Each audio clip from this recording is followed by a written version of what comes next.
আমাৰ মনত কেনেকৈ আত্মবিশ্বাস গঢ় লয়। ধৰক আমি দৈনন্দিন বিভিন্ন কামত আমি জড়িত হৈ থাকোঁ আৰু সেই কামবোৰত জড়িত হৈ থাকোঁতে আমি যিবিলাক আমি কৰোঁ, সৰুৱে হওক ডাঙৰে হওক যিবিলাক কাম কৰোঁ, সেই কামবিলাক আমি যেতিয়া কৰিবলৈ ল'ম, তেতিয়া সেই কামবিলাকে আমাৰ মনত লাহে লাহে আত্মবিশ্বাস জাগ্ৰত কৰে। আৰু বিশেষভাৱে আমি কিছুমান সৰু সৰু কাম এনেধৰণৰ থাকে, যিবিলাক কাম আমি ইমান হয়তো গুৰুত্ব নিদিওঁ, কিন্তু সেই কামবিলাক যদি আমি নিয়মিতভাৱে কৰোঁ,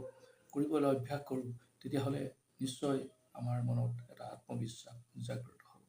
যেনে ধৰক পুৱা শুই উঠাৰ পাছতে আমি নিজৰ কোঠাটো চাফ চিকুণ কৰা,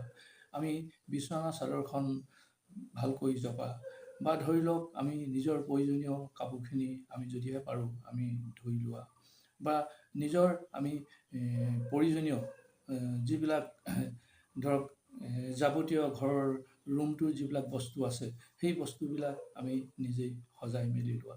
এনেকুৱা এই কামবিলাক দেখোনত আমি সৰু সৰু লাগে, কিন্তু সেই সৰু সৰু কামবিলাকে আমাৰ মনত আচলতে আত্মবিশ্বাস জাগ্ৰত কৰে। এতিয়া বিচনা এখন পৰাটো তেনেই সৰু কাম, বিচনা চাদৰখন পৰাটো, কিন্তু সেইখন যদি আমি এনেকৈ নিয়মীয়াকৈ যদি সদায় ৰেগুলাৰকৈ পাৰিবলৈ অভ্যাস কৰোঁ, তাৰ পৰা তেতিয়া দিনটোৰ আমি প্ৰথম সেই কামটোৱে আমাক এটা কনফিডেঞ্চ দিব, এটা